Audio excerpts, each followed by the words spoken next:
Hello, my future doctors.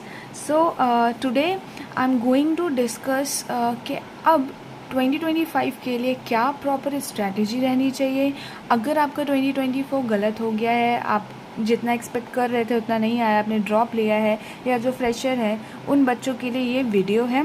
देखो, अगर आप लेट स्टार्ट करोगे तो वही गलतियाँ फिर से वही रिपीट करोगे तो कोई फ़ायदा नहीं है।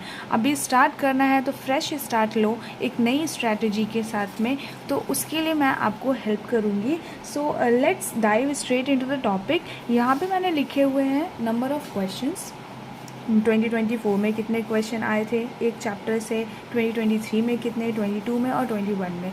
यहाँ से मैं आपको प्रॉपर सिंप्लीफाई कर पाऊँगी कि हाँ, आपके लिए वेटेज वाला चैप्टर आपको सबसे पहले उठाना है, देन उसके बाद में। फॉर एग्जांपल अगर 2 यूनिट है, अगर मैं एक एग्जांपल के तौर पे आपको बताती हूँ। फॉर एग्जांपल जैसे ये यूनिट 6 और यूनिट 7 है। अगर यूनिट 7 का वेटेज ज़्यादा है तो आप 7 पहले पढ़ोगे, 6 बाद में पढ़ोगे। आप स्किप नहीं कर सकते हो, एक सीक्वेंस में पढ़ोगे कि 7 पहले पढ़ लिया, 6 बाद में पढ़ लिया। लेकिन स्किप करने के लिए आप बोलोगे मैम कोई ऐसा चैप्टर बता दो जो छोड़ के जाएंगे तो भी काम चल जाएगा, तो ऐसा कोई भी चैप्टर नहीं, आपको सब पढ़ के जाना पड़ेगा। इवन जो ड्रॉपर होंगे इस साल के लिए, तो उन्होंने ये नोटिस किया होगा, जो आपका रिलेटेड सिलेबस था वहाँ से क्वेश्चन कुछ आए हैं, कुछ नहीं आए हैं। जैसे कि फॉर एग्जांपल आपका फैमिली वाले पोर्शन में एक्स्ट्रा फैमिली दे दी थी, वहाँ से कोई क्वेश्चन नहीं आया। फ्रॉक से क्वेश्चन नहीं आया, कॉकरोच से क्वेश्चन आया था। डाइजेशन एंड एब्जॉर्प्शन जो कि डिलीट कर दिया, वहाँ से भी एक क्वेश्चन आया था, उससे लिंक था थोड़ा सा। और साथ में आपका टिश्यू से भी एक क्वेश्चन आया था। तो आप बिल्कुल NTA पे आँख बंद करके बिलीव नहीं कर सकते कि उन्होंने बोल दिया तो आपने छोड़ दिया, आपको तो सब करना पड़ेगा। तो चलो यहाँ से देखते हैं कि फर्स्ट चैप्टर जो आपका क्लास 11th का है, लिविंग वर्ल्ड, यहाँ से क्वेश्चन देखो कितने आए हैं।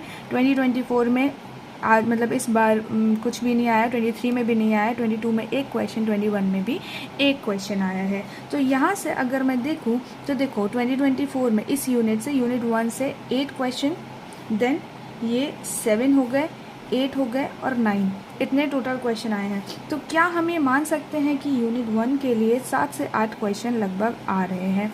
ठीक है, 7 से 8 क्वेश्चन आ ही रहे हैं। यूनिट 2 की बात की जाए तो यूनिट 2 में देखो ये 11 क्वेश्चन है, यहाँ पे 9 है, 11 है और ये 10 है। तो यहाँ से यूनिट 2 से आप क्या एक्सपेक्ट करोगे? यूनिट 2 से क्वेश्चन 9 to 10 मान के चलो, 9 to 10, 11 कर लो, 9 to 10 कर लो, इतने तो क्वेश्चन आने ही हैं। अच्छा, यूनिट 3 की बात करें तो यूनिट 3 में देखो 14 क्वेश्चन ये हो गए, टोटल करके देख लो आप, ये 14 क्वेश्चन हो गए, देन ये 11 हो गए, 9 हो गए और ये 12 हो गए। तो टोटल अगर यहाँ का देखो तो कितना बन रहा है? 10 से 11 क्वेश्चन यूनिट 3 से आ रहे हैं। ठीक है, फिर यूनिट 4 में आप देखोगे तो यूनिट 4 में भी आपको कुछ ये रेशियो मिलेगा, 8 क्वेश्चन ये, 3 2 2 ये हो गए आपके 7, 9 और ये 6, यानी कि यहाँ यूनिट 4 से आपके क्वेश्चन 8 to 9 आते हैं। ठीक है, नाउ यूनिट 5 जो कि बहुत इंपॉर्टेंट है, ह्यूमन फिजियोलॉजी तो छोड़ के ही नहीं जानी है आपको। देखो यहाँ से क्वेश्चन है 12, 10 क्वेश्चन, फिर 10 क्वेश्चन और ये भी 10 क्वेश्चन, इतने क्वेश्चन आए हैं। मान के चलो कि 10 से 12 क्वेश्चन आते ही आते हैं। तो यहाँ से आप क्या कैसे पढ़ोगे? आपकी जो स्ट्रैटेजी है वो क्या होनी चाहिए? आपकी जो स्ट्रैटेजी है, वेट अ सेकेंड, आपकी जो स्ट्रैटेजी है वो क्या होनी चाहिए? यूनिट 5 आप पहले कंप्लीट करोगे, ठीक है। यूनिट 5 के बाद में आप थर्ड यूनिट पे आओगे, देन आप सेकेंड यूनिट कंप्लीट करोगे, देन आप देख लो क्वेश्चन के हिसाब से देखोगे तो यूनिट 4 कंप्लीट करोगे एंड लास्ट में आप यूनिट 1 कंप्लीट करोगे। तो ये आपकी 11th क्लास का जो बायो कंप्लीट करना है, तो आप इस सीक्वेंस में पढ़ोगे। बाकी रिजल्ट आपके सामने है, आपका मन है, आप जैसे चाहो वैसे पढ़ सकते हो। लेकिन स्ट्रैटेजी, क्वेश्चन और वेटेज अगर देखोगे चैप्टर का तो उसके अकॉर्डिंग तो यही बन रहा है कि देखो 10 से 12 क्वेश्चन यूनिट 5 से आ रहे हैं, तो सबसे पहले आप यही पढ़ोगे ना। यहाँ से 8 से 9 क्वेश्चन आ रहे हैं, यहाँ से 10 से 11, यहाँ से भी 9 से 10 क्वेश्चन, यहाँ से 7 से 8 क्वेश्चन, सब कुछ आपके सामने है। अब आप देख लो आपको कैसे 11th वाला पोर्शन कैसे कंप्लीट करना है। चलो अब देखते हैं क्लास 12th की बात। अब क्लास 12th में अगर देखा जाए तो क्लास 12 का 6th यूनिट जो है उसमें देखो 2024 में इस साल जो है क्वेश्चन कितना आया है, sexual reproduction in flowering plant से 2 क्वेश्चन आए हैं, ह्यूमन रिप्रोडक्शन से 5 क्वेश्चन आए हैं, वो भी एकदम इजी क्वेश्चन, रिप्रोडक्टिव हेल्थ से भी 2 क्वेश्चन आए हैं। तो अगर इसका टोटल देखा जाए तो ये बन रहे हैं 9 क्वेश्चन, 4 क्वेश्चन, 8 और यहाँ पे टोटल 6, यानी कि इसमें अगर देखें यूनिट 6 में देखें तो 5 to 9 क्वेश्चन आ रहे हैं, 5 to 9 क्वेश्चन आ रहे हैं।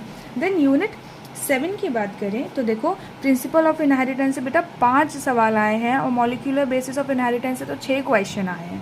तो यहाँ पे आप देखोगे तो 14 क्वेश्चन यहाँ से आ रहे हैं, 14, 13 और ये भी 13, मान के चलो यहाँ पे आपके क्वेश्चन 14 to 15 क्वेश्चन मान के चलोगे, ठीक है, 14 to 15 क्वेश्चन। यूनिट 9, अच्छा 8 मैंने नीचे लिखा है, 9 ऊपर लिखा है, तो ध्यान से देखना।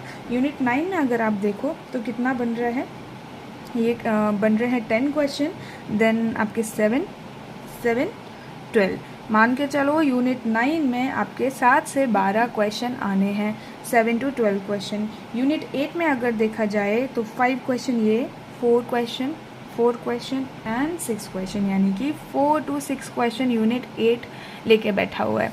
लास्ट में यूनिट 10 इकोलॉजी अपनी सबसे अच्छी से रट्टाफिकेशन करना है, इसमें तो बस डेटा याद करना है, अभी से रटना चालू कर दो ये। तो यूनिट 10 में अगर देखा जाए तो कितना बन रहा है, 8, 7, ये आपका 6 हो गया और ये भी आपके 7 हो गए यूनिट 10 में, ठीक है, सॉरी 9 क्वेश्चन ये हो गए, 9 क्वेश्चन ये हो गए, 7 ये, ठीक है, ओके, तो डन।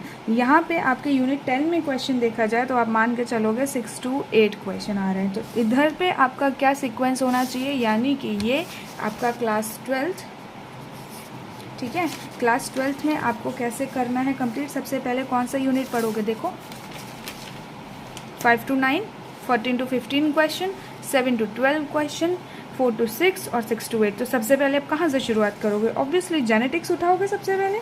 तो सबसे पहले आप कंप्लीट करोगे अपना जेनेटिक्स के बाद में आप आओगे 9th यूनिट पे, then 10th, then 6th and then 8th unit पे, ठीक है।